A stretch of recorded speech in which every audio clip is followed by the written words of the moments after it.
enggak omong kosong. tuh. Ya, ini omong kosong cerita ya. Nah, Oh, maksudnya ini cerita dongeng, ini cerita anak-anak, ini cerita jadi, binatang ya, pagi-pagi gitu. Jadi Ashabul Kahfi ini cerita tentang dongeng omong kosong yang dibuat oleh seseorang. Dengar dulu supaya paham ya. Cerita Ashabul Kahfi ini 7 orang penidur ini dibuat oleh, bukalah, gak gampang kok. Apa dunia sekarang tinggal di jempol, di jari kok, ketik aja Ashabul Kahfi 7 orang penidur, keluar itu ceritanya semua. Kok nggak berani buka? Jawab dulu Lukasnya. Ya sekarang terus Jawab dulu kemudian Lukasnya. bahwa omong kosong ini 7 orang penidur ini dibuat oleh seorang uskup. Lukasnya jawab dulu. Uskup dari Yakub, uskup dari Lukasnya Seru, dijawab. Yakub dari Seru, untuk membangun iman Lukasmu Kristen.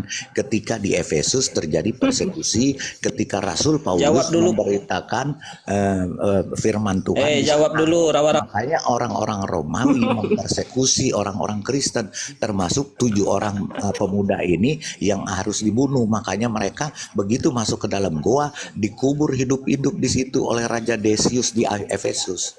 Itu cerita sudah ada, dan cerita ini berkembang abad ke abad ke seluruh dunia termasuk Arab. Dongeng Bapak, Cerita dongeng. Dongeng ngopi enggak dulu tuh. coba Bapak, ngopi. Makanya sekarang host Oh, dongeng ya, berarti kau dongeng. mengatakan cerita itu dongeng. Gini, ya gini. Sekarang Suruh ngopi, host, biarin. gini host, supaya kita fair ya, kita pakai data. Coba sekarang ke Google, ketik sekarang ke Google. Jawab dulu, Rawa-Rawa. Legenda. Lukas 22 itu dijawab dulu. Ini kita kambing, ini harus kita kasih bukti.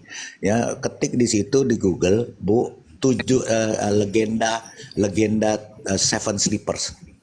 7 penidur. Ketik aja, gampang. Biar kita lihat sama-sama. Ya, kita di sini bicara bukan penistaan, ya, ini bicara fakta.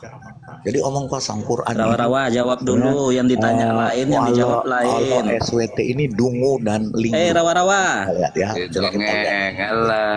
Buka, Iblis. 7 7 penidur Jawab nggak dulu, ada, Pak? Iblis. Ada legenda Seven Sleepers, Bu. Oh, bahasa Inggris tuh. Iblis.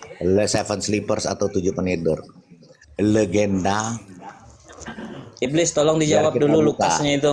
Jadi Allah SWT ini bukan Tuhan. Mana bisa dia jawab kacang. dia, Bang. Ya, Jadi yang bisa Allah cuma SWT, wong cerita Allah dongeng. SWT ini bukan Walahan Tuhan, gua nih Dajjal mau aja. mute ini orang-orang. Ya. Jadi jelas Allah SWT bukan Tuhan, dia Dajjal alias Legenda Seven Sleepers. Iblis, tolong dijawab dulu Sleeper. Lukasnya. Baru kita tanya Sleeper, jawab. SL. Iblis. Ya. Mana bisa jawab dia, Bang. Dia atau PDF? Legenda tulisannya aja kacau, Bu. Astagfirullah. Ya, ya. Itu Nah, kisah inilah 7 pengikut itu Iblis, udah ada Bu. suara Mak Lampir Bu, itu satu. udah ada 7 penidur, 7 Seven Sleepers of Ephesus, buka. Atau Ini. kisah 6 yang di Oh, atasnya. ini. Ya, cari yang bagus saja. Banyak, Pak. Ya. Iya, betul. Iblis, jawab dulu Lukasnya. Iya, oh, saya mau Selesaiin dulu Lukasnya. makan saya. Buka cerita ini, buka cerita ini Seven tuh. Sleepers. Dongeng lah, Doa dongeng. di Wikipedia aja, Bu, Wikipedia. Udah, Oh, dibaca Wikipedia. dulu. Yang jelas, ya, Wikipedia. Mana Buka aja Wikipedia? Udah, baca biar pintar, Di biar bawah. tambah pengetahuan. Di bawah. Rawa-rawa. Kita lihat bahwa ini benar nggak, keluar ke Bali dulu, Bu, ke depan, Bu, ke Bali dulu. Oh, kembali. Ini. Ini dia Wikipedia. Wikipedia, baca yang jelas. Jadi kita bisa bahasa tahu Inggris, kalau oh, iya. SWT dia pakai bahasa Indonesia. Kita bisa tahu kalau SWT ini Tuhan atau Dajjal alias iblis yang suka ngarang cerita. Ya, silakan. Biarin Ya udah, biarin si ini yang baca, besok- Kak. besok kita bukanya nih. lancar. Kalau saya kurang lancar. Ya, Nah, mari buka. baca, Bro. Besok kita ajukan juga Bukan, Bro. Kristen itu iblis di KBBI ya. Bacakan, Fair kita. Nah, tuh. Iblis, Bacakan, nah, baca bacakan. iblis bacakan. juga dikenal dalam 7 penidur dalam bahasa Yunani heptakolmomenoi. Septem Dormetes juga dikenal dalam susunan Kristen sebagai 7 penidur di Efesus dan dalam Islam sebagai Ashab Al-Kahf, menyala sahabat gua. Waduh. adalah legenda Kristen antik yang kemudian juga Islam dan juga Islam. Legenda Kristen menceritakan tentang sekelompok pemuda yang bersembunyi di dalam gua Legenda. di luar kota. Catat Sekitar ya, legenda tahun- omong kosong ya. Ini dongeng omong kosong ya. Legenda Oh, ternyata. berarti ini Lanjut. sekitar tahun 250 Masehi Yesus kau untuk keluar dari lapet mama apa kau sembah? penganiayaan Nah, kalau Romawi Islam, terhadap umat kalau Islam udah Kristen terdesak, dan ini muncul keluar beberapa ini. tahun Ya, kemudian. Iya, rahmatan betul. lil Keluar alamin. Islamnya. Ya, Islam aslinya keluar. Ya, rahmatan lil Oh, ini alaminnya nih. keluar. Nah, terkelamin. Ada ayat Qurannya. Jawab dulu pertanyaannya. Ini muncul di Jadi surah Di mute Orang dulu. kafir biasa gitu. Di mute sama dulu, orang di mute dulu, di mute ayat dulu. 9 Ya, sampai Saya bisa 26. menghujat. terus kita Ceritanya lihat, dongeng. kita buktikan. Asal usul Ceritanya dongeng perbanyakan. Kisah Banyak ini sedikit. muncul beberapa sumber sirah sebelum masa hidup George dari Tours. Jawab dulu Lukas Klen, selesaikan dulu pertanyaannya. Syria yang paling awal dan gampang, soal Lukas mah gampang. Jawab dulu. Coba Nanti dijawab, kau jawab, yang berasal dari pertanggungjawabkan abad dulu kelima. ini Versi dongeng omong paling kosong. awal diketahui Ya, dari cerita di dalam- ini. Jawab dulu Dalam Lukasnya, tulisan baru Syria, Klen bang. Jacob yang mengandalkan sumber Yunani yang sebelumnya kini hilang. Jacob dari Zerug, seorang penyair teolog Edesan, menulis homili dalam bentuk syair tentang 7 penidur yang diterbitkan di Akta Sanitrum. Versi abad ke-6 lainnya, ada versi ke abad ke-6 ya. Dalam manuskrip Syria di British Museum menyebutkan 8 Lukasnya jawab dulu, baru kita lari ke masih sini. menjadi perdebatan apakah kisah aslinya ditulis Nggak dalam sanggup nggak bahasa orang ini, Syria Bang. atau Yunani. Namun saat ini naskah asli Yunani terima secara umum. Beleng-beleng bang. Siara yang ditulis antara tahun 518 dan 531 mencatat keberadaan sebuah gereja yang didedikasikan untuk orang-orang yang tertidur di Efesus. Garis besar kisah ini muncul dalam tulisan Gregory dari Tours dan abad ke-6 dan dalam History of the Lombard karya Paul de Decon. Kisah versi barat yang paling terkenal muncul dalam legenda emas karya Jacob de Blur. Intinya, juga intinya itu hanya dongeng masuk ke dalam kitab Nggak apa-apa. suci. Nggak, terus baca, nanti baru kita lihat. Intinya ya, dongeng satu tapi pengikutnya banyak. Ya, satu nasi, kita lihat. Kisah legenda Kristen ditemukan dalam setidaknya 9 bahasa abad pertengahan dan disimpan di lebih dari 200 manuskrip sebagai yang Di besar mana berasal saja? dari abad ke-9 dan ke Minum dulu, minum kuku termasuk bima. 104 manuskrip Latin, Yunani, Arab. Bro, minum kuku bima dulu. Arab, Intinya Syria, Tuhan 6 Ethiopia, persembahannya 5 nggak Koptik, 2 Armenia, 1 Irlandia Tengah, dan 1 Inggris kuno. Penulis Bizantium, yo. Habis itu, Penulisnya siapa itu? Bule Penulisnya semua. apa coba penulisnya itu? Ya, Penulisnya bule semua. Bukan Firman Allah. Kuku bima diminum dulu. Kuku bima Ternyata diminum. bukan Firman Biar cerdas Allah. otak. habis Kasihan itu amat. tidak ada yang secara empiris dapat Jadi jelas. sebagai situs asli terkait dengan Jadi jelas ya, jadi sangat jelas sekali di sini ya, bisa dibuktikan bahwa ini dongeng omong kosong. Terus Asli dongeng. bisa jadi firman Allah turun. bukan itu bukan firman Oon Jadi, dodol. Lah itu kan ini baca di Otaknya pada Quran. koplak bang. jadi di dalam Al-Quran Pertanyaan lu, Koplak gini sih, koplak itu hari. odong-odong, ya odong-odong. Sekarang pertanyaan Lukas saja belum dijawab. Bu Kan Wines, koplak tuh. sebentar, gampang Lukas mah.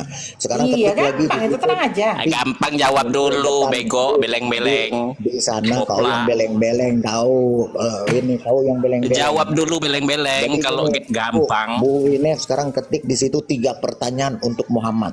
Nah, ada keluar kok, gampang. Tuh. Di Google.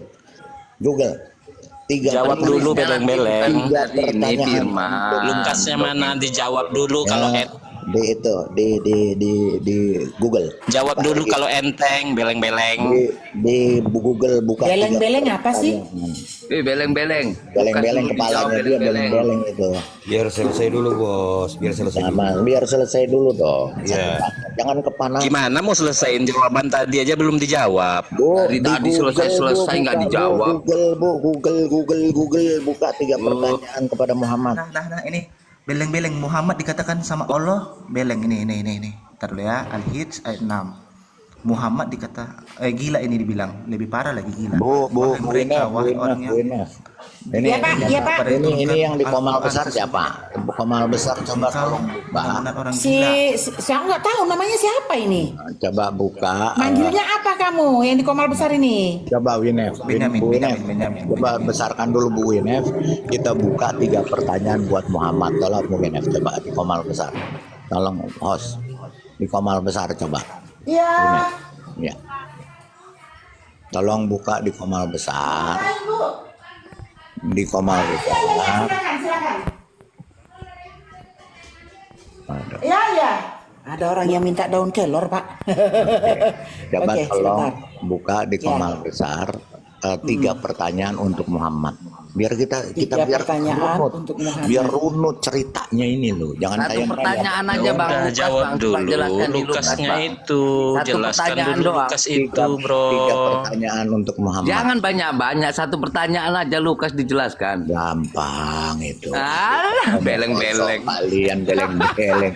Allah kalian aja. Allah Satu kalian aja nggak kelar lu. Allah kalian aja Gua jelaskan beleng-beleng. 3 Kalian 1 nggak dia. kelar. Oh, beleng-beleng. Iya, tadi katanya beleng aja kau dia. Enteng itu mah. Coba, kita lihat Muhammad 3 pertanyaan untuk Muhammad. Jangan Nah, banyak-banyak. itu tuh. Satu Ya. pertanyaan Coba, doang. buka. Lukas. Wikipedia atau mana, Pak? Itu aja tadi. Ada tadi. pas. Oke. Baca. Minum dulu, minum biar kuat. Minum dulu. Pakai kuku Bima biar 3 kuat. pertanyaan yang diajukan kaum Quraisy kepada Nabi Muhammad SAW. Buka. Jelaskan siapa aja pertanyaannya.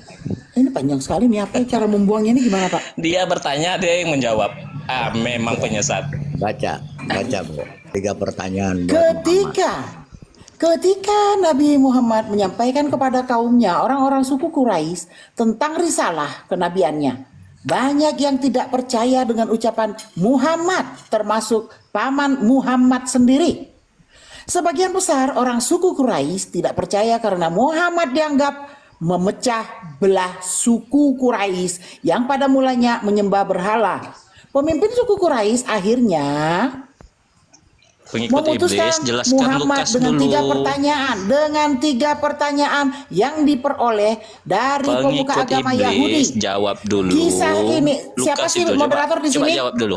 Selain saya moderator Bisa siapa di-mute lagi? nggak dulu dia tuh? Kalau enggak ditendang aja. Orang-orang Dia liar tuh ini di mute dulu, orang-orang liar nih. Terus, Tolong moderator ya. Main kasar. Main kasar. terus. Iya, kalian mesti Enggak, supaya kalian tahu. Dari tadi kalian nuntut-nuntut kita. Ya nuntut pun belum dijelaskan Dulu, dong. jawab. Kita Jawab. menunjukkan bukti. Tadi cuma Silakan, jelaskan. Bu Inef, lanjut. Jawab dulu, dijawab. Kita menunjukkan bukti. Silakan Bu Inef, baca terus. Kebanyakan bukti, cuman pengikutnya Untuk nggak ada. untuk Iblis menguji dijawab kenabian dulu, dijawab Muhammad iblis, dengan 3 dijawab dulu pertanyaan Lukasnya. Wah, lu ribut aja lu. Baca Kampret terus. juga nih orang nih. Ini anak Iblis jawab dulu. orang keturunan pengikut penyembah iblis ya begitu. Lanjut, Bu. Iya. Untuk menguji kenabian Muhammad dengan 3 pertanyaan yang diperoleh dari pemuka agama Yahudi.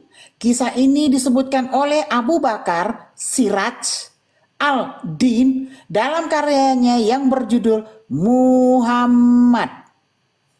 3 pertanyaan yang diajukan oleh pemimpin Quraisy ternyata tidak bisa langsung dijawab oleh Muhammad.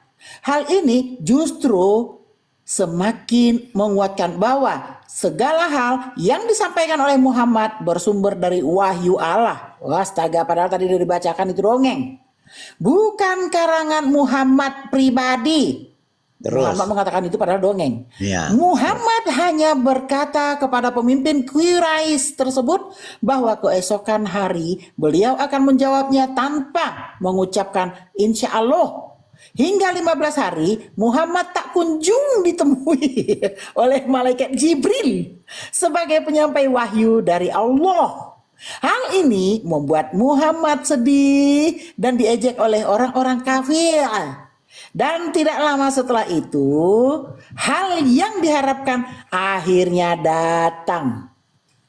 Malaikat Jibril membawa 4 wahyu dari Allah yang hendak disampaikan kepada Muhammad. Wahyu pertama berisi perintah mengucapkan insya Allah. Surat Al-Kahfi ayat 23-24 udah kita buka tadi. Dan 3 wahyu lainnya berisi 3 jawaban atas 3 pertanyaan. Pertanyaan pertama yang diajukan oleh pemimpin Quraisy adalah kisah tentang para pemuda yang meninggalkan kaumnya pada zaman dahulu. Muhammad menjawabnya dengan surat Al-Kahfi ayat 9-25. Kisah ini masyhur dengan sebutan kisah Ashabul Kahfi yang tertidur di dalam gua selama lebih dari 300 tahun dengan ditemani seekor jaing yang setia. Sekelompok pemuda ini melarikan diri dari kezoliman seorang raja pada kaumnya dan Allah menidurkan mereka selama berabad-abad di dalam gua. Pertanyaan kedua yang disodorkan oleh pemimpin Quraisy adalah cerita tentang seorang petualang yang berhasil menjelajahi ujung bumi di timur dan barat. Muhammad menjawab dengan surat Al-Kahfi ayat 93-99 yang berisi tentang kisah seorang petualang besar yang bernama Zulkarnain. Tak hanya tentang perjalanannya dari barat hingga timur, tetapi juga menyebutkan perjalanan misterius di antara 2 gunung yang di tempat tersebut terdapat Yujuj dan Majuj. Oke, ini apa namanya? Pagi-pagi denger dongeng ngomong kosong enak nih. Terus Bu. Iya enak. Sebentar Pak, lagi lobek. Iya. Lalu sampai mana tadi? Tak hanya tentang perjalanan dari barat hingga timur tetapi juga sampai sini ya. Pertanyaan terakhir yang diujikan oleh pemimpin Quraisy adalah hakikat roh. Muhammad menjawab pertanyaan terakhir ini dengan surat Al-Isra ayat 85. Ayat ini menjelaskan bahwa urusan roh adalah hal di luar jangkauan pikiran manusia. Wallahu a'lam. Wih, terakhirnya ada wallahu a'lam ya Pak. Cemana ini? Ya karena nggak bisa jawab. Karena bohong nggak bisa jawab. Terus Bu. Pertanyaan? 3 pertanyaan? Ya, terus lanjut Bu. Masih ada. Masih ada toh. Masih ada. Udah sampai situ kan. Walau alam udah selesai. Iya ada walau alam. Ya, hanya udah, Allah yang tahu. Hanya Allah yang tahu. Itu benar atau tidak? Ya, jadi Judulnya tadi apa? Mengenai apa tadi? 3 Wallahu pertanyaan alam. yang dia 3 pertanyaan kepada Muhammad. Itu banyak kok udah tersebar. Orang pintar Ya, juga judulnya. pasti baca itu kok. Oke, Tuh. kita lihat tentang roh. Jadi kalau benar nabi asli dia, bukan nabi odong-odong, ya, bukan nabi palsu. Semua nabi di Israel, semua nabi itu tahu tentang cerita roh. Betul. Itu di kitab Daniel. Kalau dia benar nabi, pasti dia bisa jawab. Karena apa? Karena Allahnya SWT ini zat, tapi katanya bisa mengeluarkan roh. Padahal dia zat, bukan roh. Ya, jadi di dalam Alkitab itu Tuhan kita Elohim itu adalah roh, maka dia bisa mengeluarkan roh. Sedangkan Allah SWT zat, bukan roh. Tapi kok bisa mengeluarkan roh? Mengeluarkan zat. Mengeluarkan roh kepada Muhammad kepada Adam. Ya, nah, jadi pertanyaan, kok zat bisa mengeluarkan roh? Sama aja pohon duren berbuah mangga. Itu benar. Nah, itu jawabannya sebenarnya sangat gampang kalau dia nabi benar. Karena semua nabi juga pasti jawab. Itu di dalam kitab Daniel 7. Kita baca ya kitab Danielnya. Di sini tentang roh ya. Karena Daniel diberikan roh, pengetahuan tentang roh para nabi Yes. ya. Daniel, itu Alkitab ya Pak? Iya, ya, Alkitab. Alkitab dong Daniel. Oke. Daniel perjanjian lama tuh. Siapa tahu Alkitab, mantap. Nah, tuh. Alkitab Daniel. Ya, kitab Daniel. Pokoknya kitab Daniel sebentar ya. Nah, di sini, Nomor berapa Pak? ya, di sini baca di sini Daniel 8 ayat 1 sampai dengan ini tentang penjelajah ya, tentang penjelajah tadi yang bertanduk dua, dijelaskan. Baca Bu, Daniel 8 ayat 1 sampai dengan ayat ke sini, ayat ke-12 saja, silakan. Oke. Nah, ayat Sampai 12. ayat ke-11. Oh 11, oke. Saya tanda dulu Pak, nanti kelibatan atau kurang. Oke. Domba jantan dan kambing jantan. Pada tahun yang ketiga pemerintah Raja Belshazzar, nampaklah kepadaku kepada Daniel maksudnya ya Pak, suatu penglihatan sesudah yang tampak kepadaku dahulu itu. Aku melihat dalam penglihatan itu, dan sementara aku melihat, aku berada di Puri Susan yang ada di wilayah Elam. Dan aku melihat dalam penglihatan itu bahwa aku sedang di tepi sungai Ulai. Aku mengangkat mukaku dan melihat tampak seekor domba jantan berdiri di depan sungai itu. Tanduknya 2 dan kedua tanduk itu tinggi. Tetapi yang satu lebih tinggi dari yang lain. Dan yang tinggi itu tumbuh terakhir. Aku melihat domba jantan itu menanduk ke barat, ke utara, dan ke selatan. Dan tidak ada seekor binatang pun yang tahan menghadapi dia. Dan tidak ada yang dapat membebaskan dari kuasanya. Ia berbuat sekendak hatinya dan membesarkan diri. Tetapi sementara aku memperlihatkannya, tampak seekor kambing jantan datang dari sebelah barat yang melintas seluruh bumi tanpa menginjak tanah. Dan kambing jantan itu, bentar Bu, itu Yes. penglihatan Daniel itu kemudian nubuatan itu tergenapi oleh Alexander the Great, karena Alexander the Great ini digambarkan sebagai penjelajah dunia. Dia seperti tidak menginjak bumi, dia bisa menguasai semua, termasuk Yerusalem dikuasai oleh Alexander the Great. Nanti akan kita buka cerita Alexander the Great-nya. Lanjut Bu. oh iya. Dan kambing jantan itu mempunyai satu tanduk yang aneh di antara kedua matanya. Kambing gitu ya. Ia datang pada ini domba. berbicara, ini nubuatan tentang kerajaan Median dan Persia. Terus lanjut. Ini aku ada. Ia datang pada domba jantan yang 2 tanduknya dan yang kulihat berdiri di depan sungai itu. Lalu menyerangnya dengan keganasan yang hebat. Aku melihatnya mendekati domba jantan itu. Ia menggeram. Lalu ditanduknya domba jantan itu. Dipatahkannya kedua tanduknya. Dan domba jantan itu tidak berdaya untuk tahan menghadapi dia. Dihempaskannya dia ke bumi, diinjak-injaknya, dan tidak ada yang melepaskan domba jantan itu dari kuasanya. Kambing jantan itu sangat membesarkan dirinya, tetapi ketika ia sampai pada puncak kuasanya, patahlah tanduk yang besar itu. Lalu pada tempatnya tumbuh 4 tanduk yang aneh, sejajar dengan ke-4 mata angin yang dari langit. Maka dari salah satu tanduk itu muncul suatu tanduk kecil yang menjadi sangat besar ke arah selatan, ke arah timur, dan ke arah tanah permai. Ia menjadi besar, bahkan sampai kepada bala tentara langit. Dan dari bala tentara itu, dari bintang-bintang dijatuhkannya beberapa ke bumi dan diinjak-injaknya. Bahkan terhadap panglima bala tentara itu pun ia membesarkan dirinya.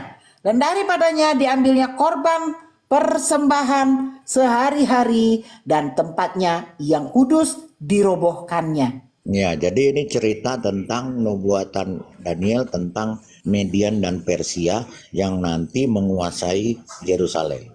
Nah, siapa? Sekarang ketik di situ cerita Zulkarnain.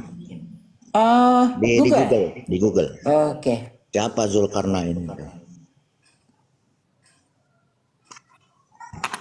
Tulisannya The Zulkarnain. Oh, D Z U L. Ini Q bukan K. Q. oh, The Zulkarnain. Di depannya ini Bu legenda Zulkarnain. Ya. yang Bukan, ini? bukan. Iya, di bukan. atasnya legenda Zulkarnain dulu. Siapa Zulkarnain? Ada? Nah ini Ya. kerajaan. Bukan. Legenda Zulkarnain aja di enter aja itu langsung. Enter. Enter aja. Nah, keluar Oh, kan? ini dia. Oke, gitu terus Bu. Terus, terus. Zulkarnain Enggak, adalah bawah, sosok ke hamba bawah, Bu. soleh. Di Wikipedia. Bukan. Oh, Wikipedia. Semangat banget ya. Jangan Mana semangat. Wikipedia ya? Terus, Ndi Ya. wonge. Baca. Oke. Zulkarnain.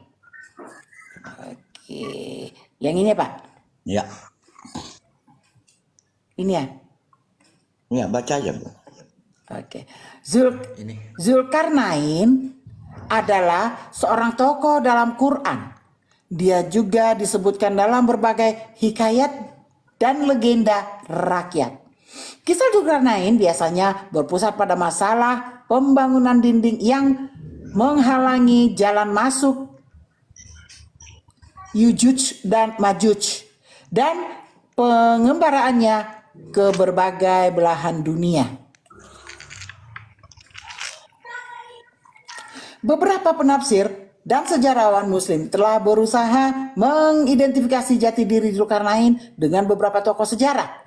Pendapat paling masyhur menyebutkan bahwa Zulkarnain adalah Alexander Agung, sedangkan beberapa ulama muslim modern mengidentifikasikannya dengan Quraisy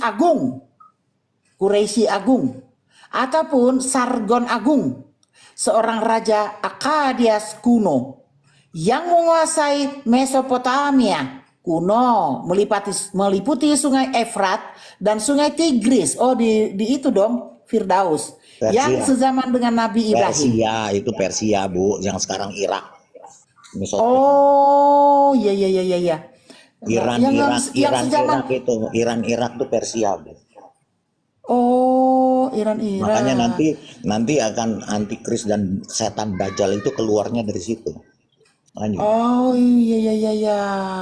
Yang sejaman dengan Nabi Ibrahim tuh, Pak. Iya. Pada umumnya telah disepakati kedudukan Zulkarnain sebagai raja dan sifatnya yang soleh. Tetapi masih terdapat perbedaan pendapat di kalangan ulama mengenai status kenabiannya. Lah, kepiye toh?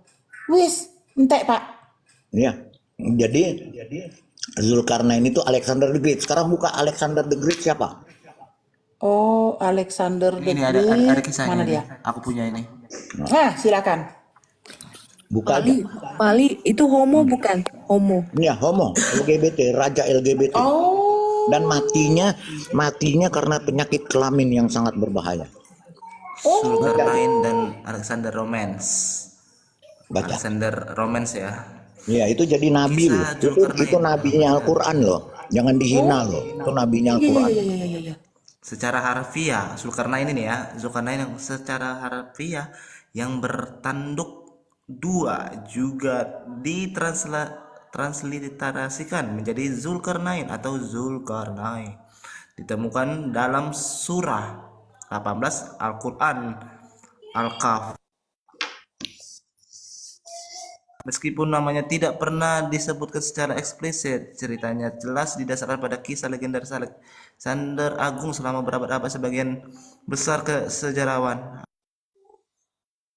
Entar ya.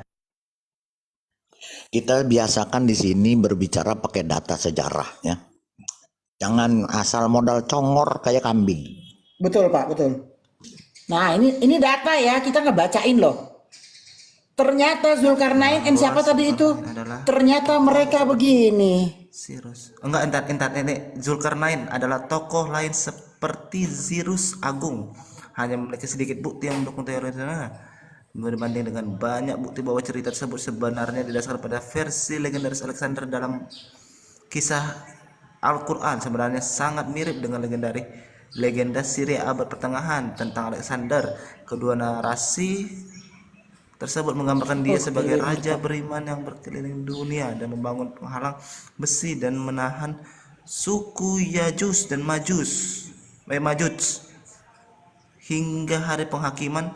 Hampir setiap elemen utama cerita Al-Quran dapat ditemukan dalam cerita rakyat Kristen dan Yahudi tentang Alexander yang berasal dari ratusan tahun sebelum masa Nabi Muhammad. Selain itu tidak ada tembok besi dan kuningan raksasa di antara kedua gunung yang menahan satu suku. Kemudian besar tidak pernah ada dan awalnya merupakan hiasan Alexander dari legenda. Ini panjang ini. Nah, ini paralel The Legend Syria. Lihat aja kematian itu legenda-legenda semua, itu omong kosong semua lah ceritanya ya. Termasuk Yahudi. Jadi bukan kisah nyata itu Pak? Omong kosong itu, dobos semua cerita omong kosong legenda itu. Legenda Yahudi. Ada katanya. Kematian. Ketik aja di Google kematian, penyebab kematian di Google Pak, mulai dari Google lagi penyebab kematian Alexander the Great, nanti akan kebuka. Banyak tabsku kan, semua tentang itu. Penyebab kematian Alexander the Great. Itu Manusia yang memorinya gede ya. bertanduk dua. 1 giga kayaknya tuh memorinya.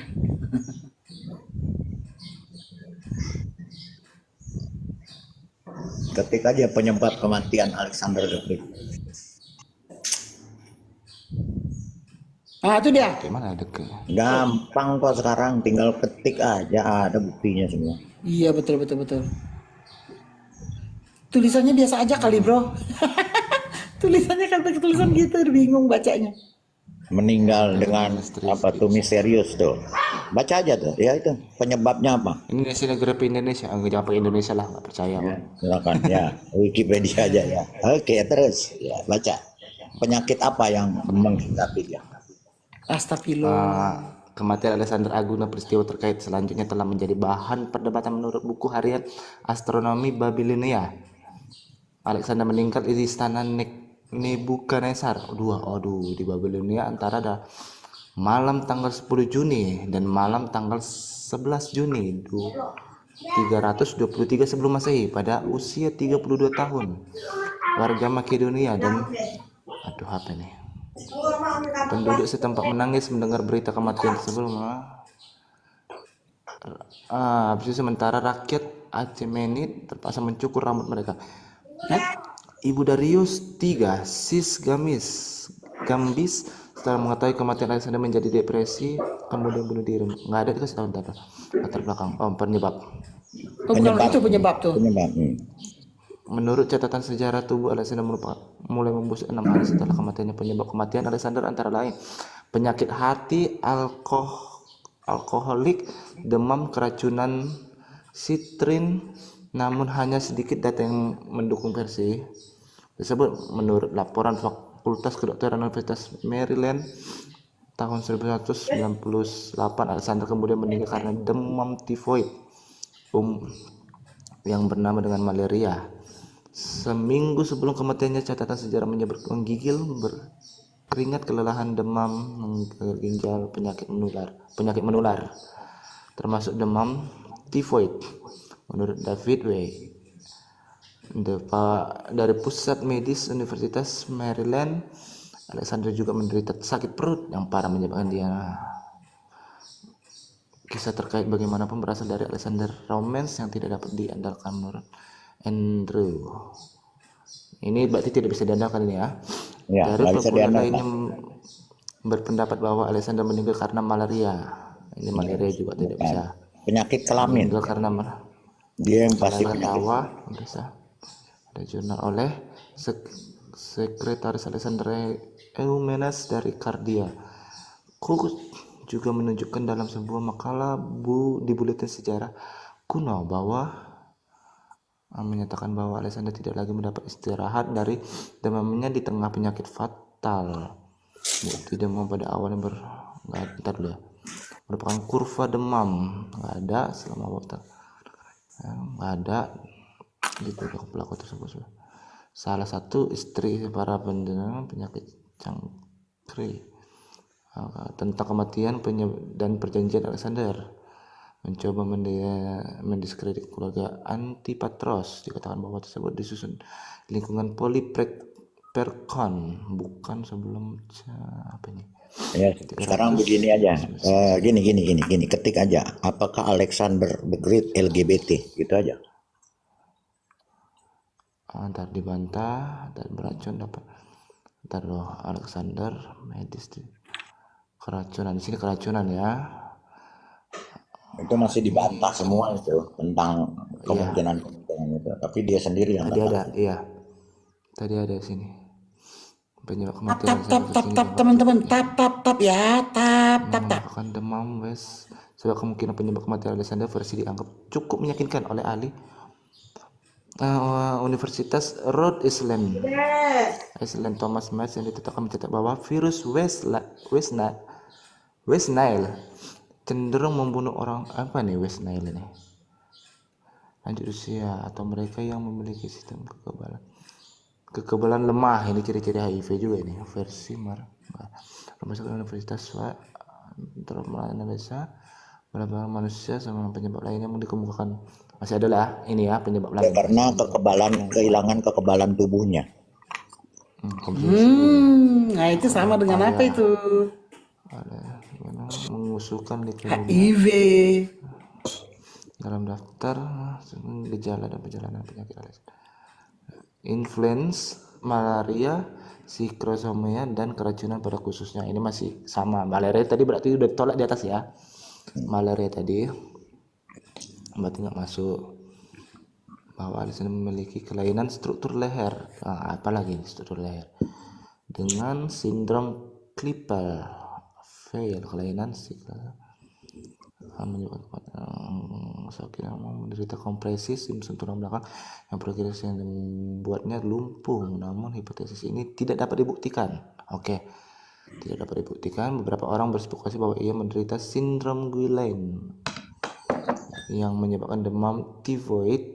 Jika disertai penyakit lain, dia mungkin tertular penyakit ini dari infeksi Helicobacter pylori sebelah paru-paru terluka. Hal ini akan menjelaskan mengapa tubuh antara hal yang umum terjadi pada saat ini. Para pendukungnya mengatakan hal ini akan menjelaskan mengapa tubuh Alexander dilaporkan tidak membusuk selama 6 hari setelah kematiannya, karena itu mungkin masih hidup tetap dalam keadaan koma. Pelestarian tubuh nggak ada ya, masih ada lagi ya. Berapa spekulasi bahwa ia menderita sindrom dari hipotesis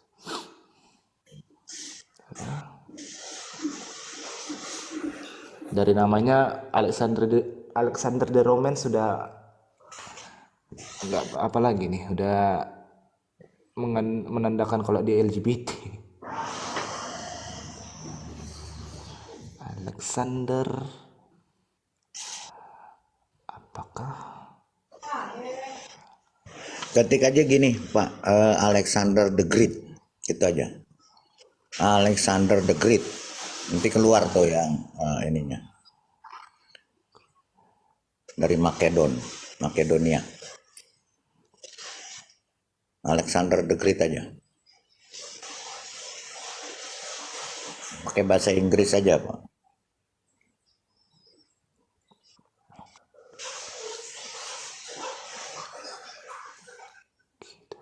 Alexander the Great Ya. from Makedonia.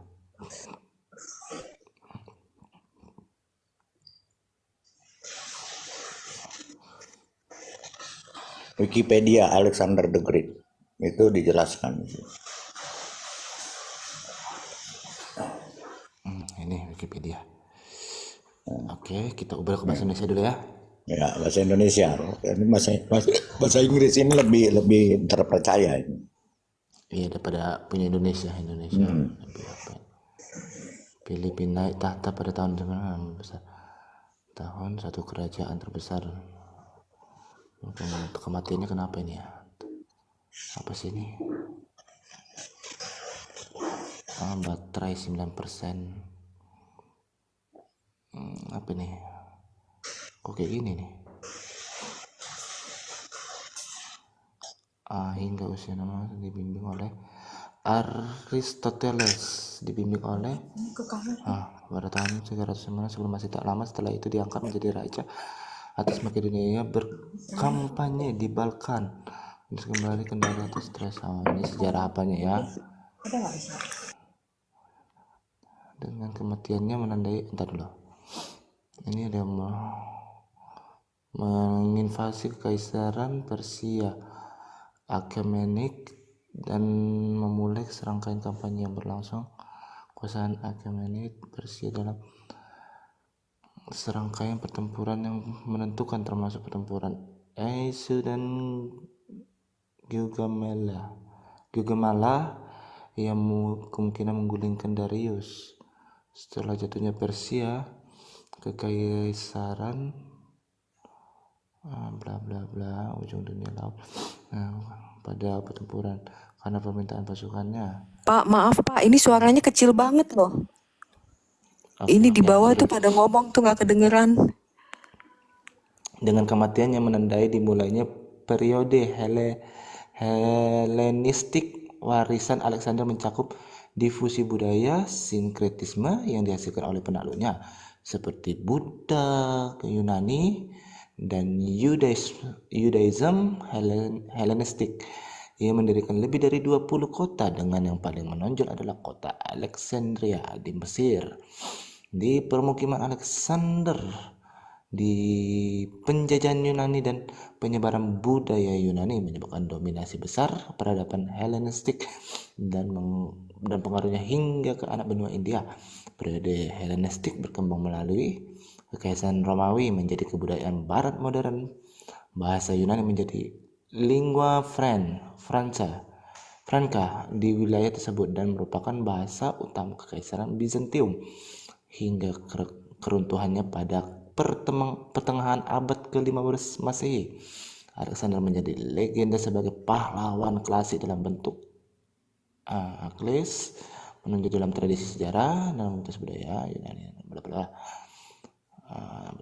Oke, ketiga yang periode kematiannya nggak ada yang tahu ya.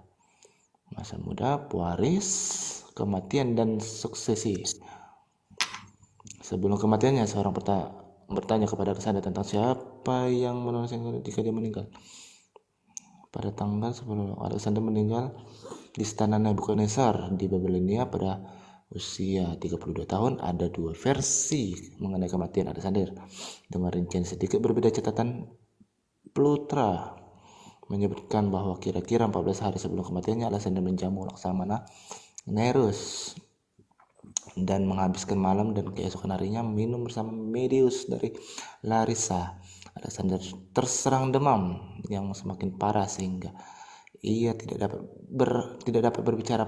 Para prajurit biasa yang mengkhawatirkan kesehatannya diberi hak untuk melewati saat dia diam-diam melambai kepada mereka.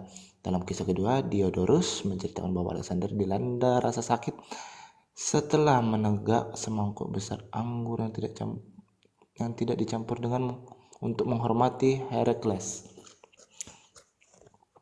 yang diikuti dengan kelemahan selama 11 hari.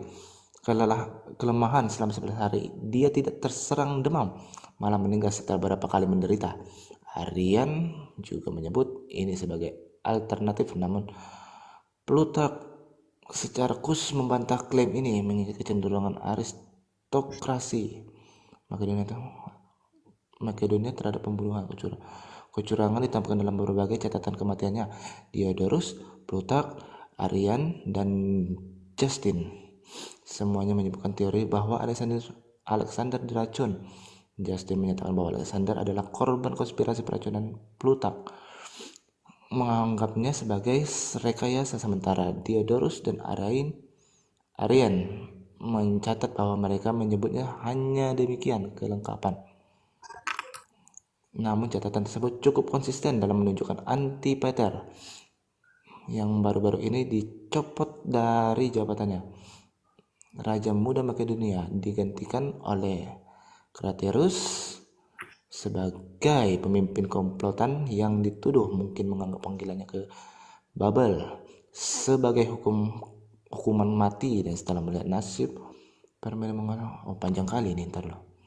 Racun adalah kenyataan mungkin, namun dalam film dokumenter BBC tahun 2003 menyelidiki kematian Alexander Leosep dari Pusat Racun Nasional. Selain dia baru mengusulkan bahwa tanaman semacam tumbuhan white hellebore atau album veratrum yang dikenal pada zaman dahulu mungkin digunakan untuk meracuni Alexander.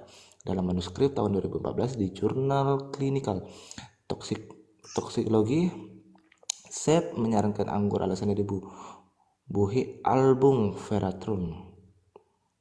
Alexander dibubuhi album veratrum ini akan menghasilkan gejala keracunan yang sesuai dengan rangkaian peristiwa yang dijelaskan dalam Alexander Romance. Keracunan album veratrum dapat berlangsung lama dan disarankan bahwa jika Alexander diracun, album veratrum menawarkan penyebab yang paling masuk akal. Oke, masih masuk akal sini ya. Penjelasan keracunan lain yang dianjurkan pada tahun 2010 mengusulkan bahwa keadaan kematiannya sesuai dengan keracunan oleh air sungai Sitin. Apa ini bacanya nggak tahu. Sekarang yang mengandung kalimat senyawa berbahaya telah dikemukakan termasuk malaria, demam tifoid.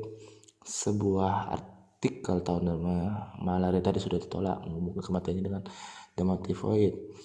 Analisis ada mengenai penyebab pasca kematian. Jenazah Alexander dibaringkan terpilih emas dan diisi dengan madu yang kemudian ditempatkan dalam peti mati emas. Menurut alien peramal bernama Aristander meramalkan bahwa tanah tempat Alexander dimakmurkan akan bahagia.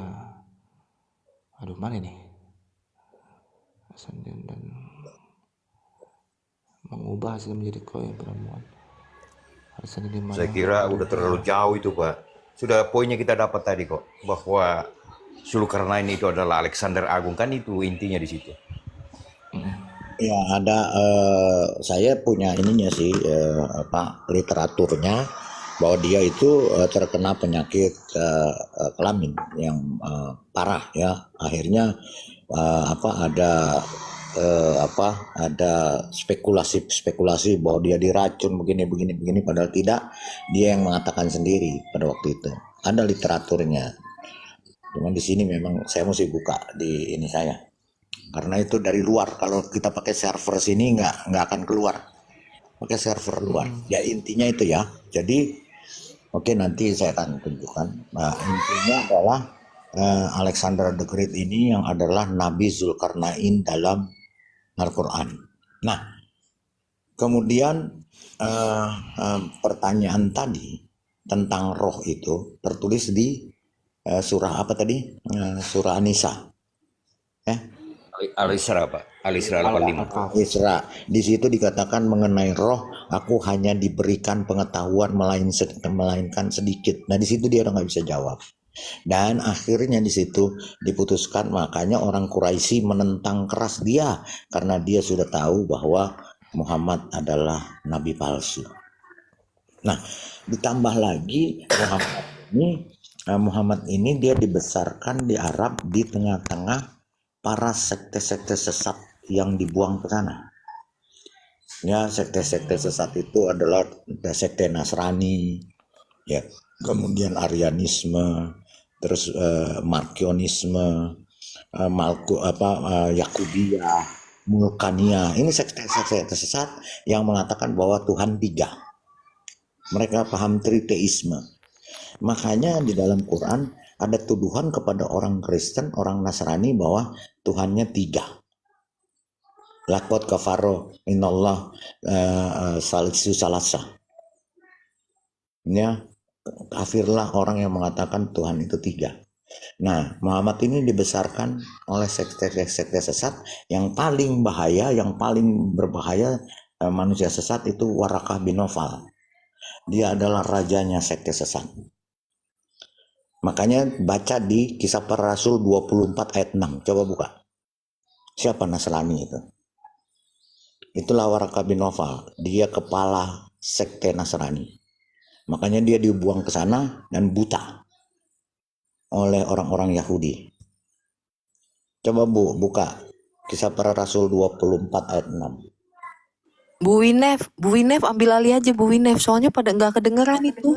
Iya, Bu Iya, ini. kecil banget tuh suaranya, kenapa kamu? Iya, itu Lelaki banyak kok yang begitu? ngomong di bawah. Ya, ini Bu, tolong sekarang kita karena Muhammad itu dibesarkan di tengah-tengah sekte sesat, makanya dia semua pengajarannya sesat semua. Ya, nanti kita buka lagi. Iya. Tadi kecil itu cuman baca Iya. cepat ya Iya, gitu iya, tadi. iya, karena cepat ya, karena panjang Tadi mungkin ya. enggak gitu juga, kecil juga. Oke, Bu Winef, Iya, Pak. kita untuk mengetahui sekte capek sesat tadi. itu Warakah bin Nawfal yang mengatakan Muhammad adalah nabi, kita buka di Kisah Para Rasul 24 ayat Kisah Para Rasul 24 ayat 6. 24 ayat Nah, kita lihat siapa sekte Nasrani ini. ayat berapa, Pak? 6 Bu, 6. 6. Ayat 5, Pak. Ayat 5, sorry, ayat 5. Oh iya, enggak apa-apa, Pak, enggak apa-apa. Maaf, salah saya. Iya. Baca Bu, yang kencang. Ayat ayat 5. Ini dan ini. Bukan 5 dan 6 ya? 5 aja, 5. No, 5 saja. Oke. 5 aja.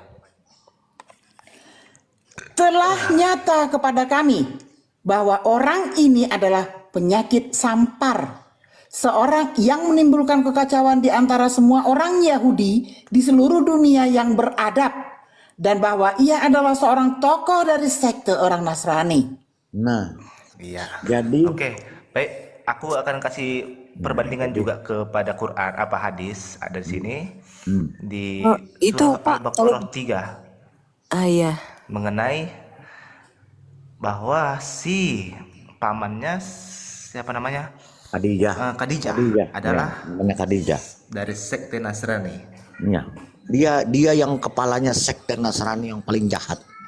Nah, Muhammad ini dididik oleh dia dan diangkat sebagai nabi oleh Warakah bin Nawfal. Oh.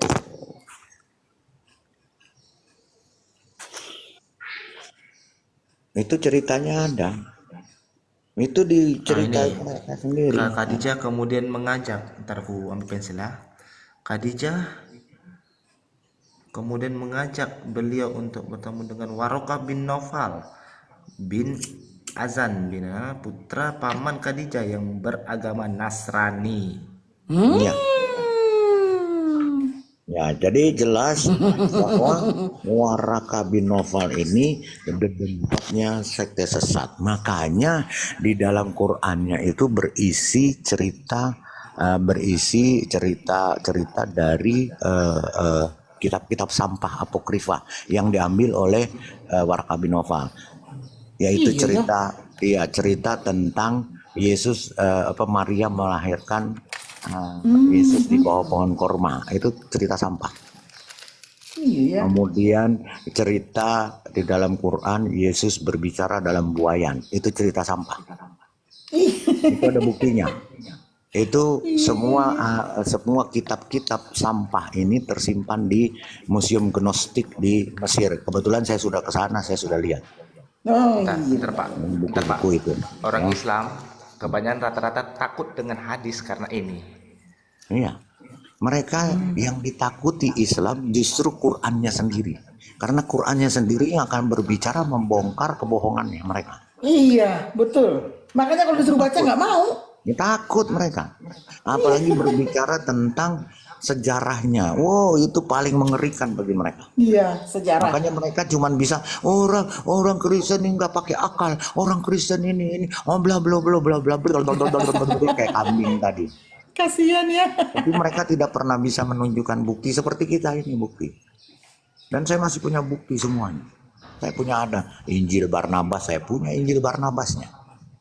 Injil Yudas. Pokoknya kalau sudah Pak Saudara Anda di room, Uclim mikir 75.630 juta 72 triliun kali masuk room. Jadi di sini kita berbicara dengan fakta, data, dan bukti sejarah, bukan hanya Yes. ya mereka cuma blo nggak pernah kita tunjukin buktinya satu juga. Karena Ya, memang terakhir ya itu tadi Pak. ya. Terakhir itu tadi Allahu alam. Nah, tentang Lukas tadi dia tanya tentang Lukas berapa tadi ditanya? Belum ada. Berapa dia tanya tadi ya? Belum ada. Cuma bilangnya Lukas saja katanya. Lukas, kau baca Lukas. Baca Lukasmu katanya. Itulah model mereka. Mereka ini memang seperti kera.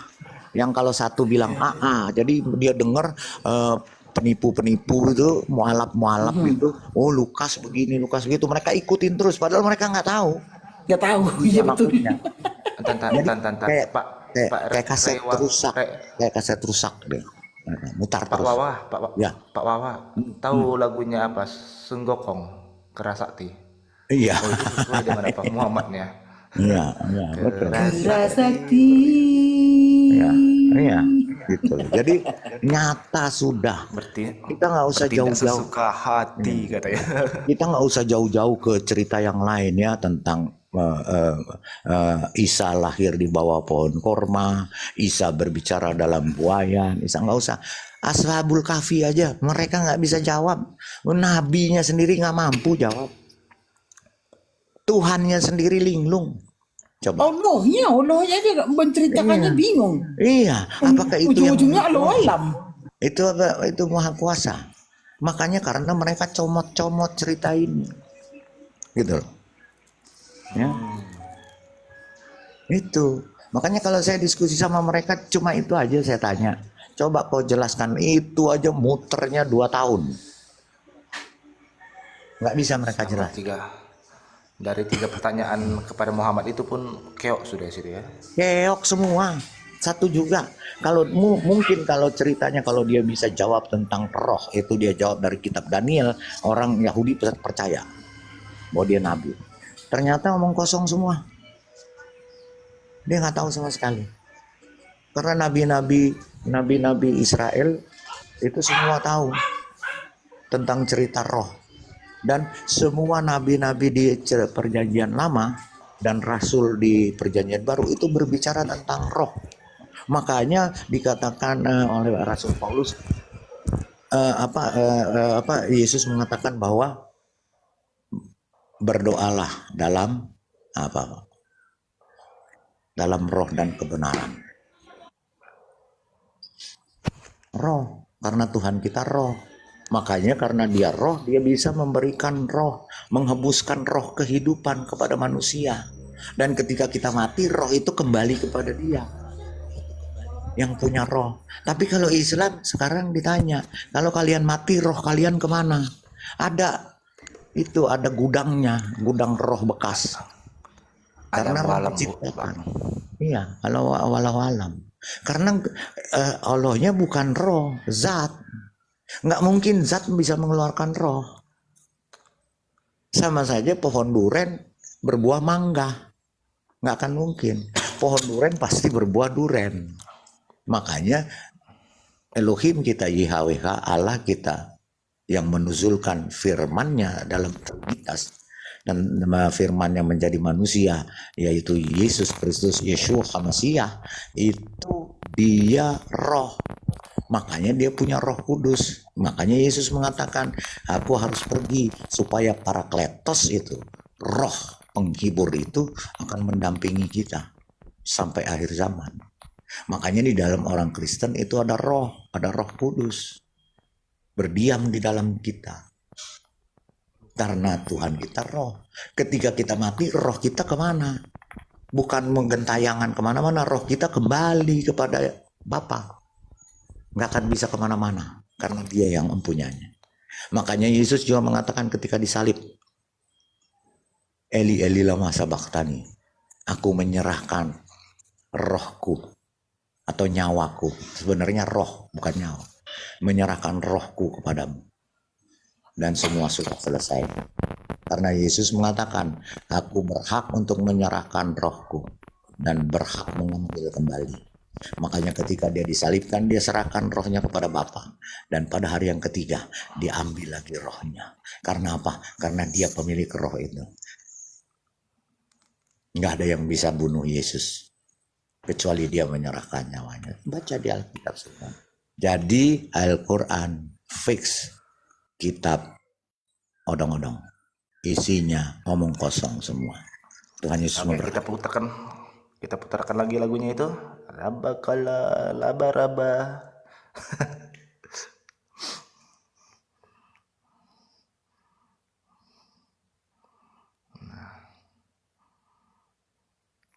Iya, seperti tadi yang video aku putarkan itu pun jelas kalau tentang Ka'bah pun adalah dari suku Quraisy.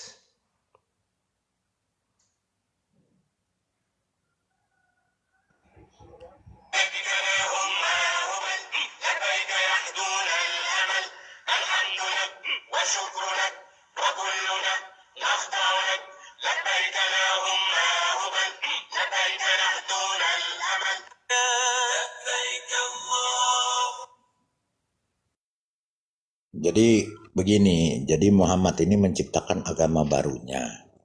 Nah, agama barunya ini supaya laku, dia memaksakan masuk ke dalam golongan agama Abrahamaik. Nah, dengan untuk masuk di situ dia harus mengarang cerita, dia harus merangkai cerita omong kosong. Ya, supaya bisa menjadi agama Abrahamaik yang monoteis, yang menyembah satu Tuhan. Tapi pada faktanya Muhammad melakukan ritual-ritual sampai saat ini, ya tadi ritual paganisme penyembah berhala. Dia teruskan, tetapi dibungkus dengan monoteis, dengan tauhidnya yang nggak jelas. Supaya apa? Supaya bisa dikatakan bahwa Islam ini adalah agama yang benar. Padahal nggak sama sekali. Nggak bisa dibuktikan. Betul. Itu fakta. Tuhan Yesus memberkati. Saya mohon izin Amin. karena saya harus ada yang saya kerjakan. Yuk, terima kasih Pak Rai. Oke Pak Lidara, makasih. CBU Pak, salam sama Ibu. As. Pak Hos. Untuk para Islam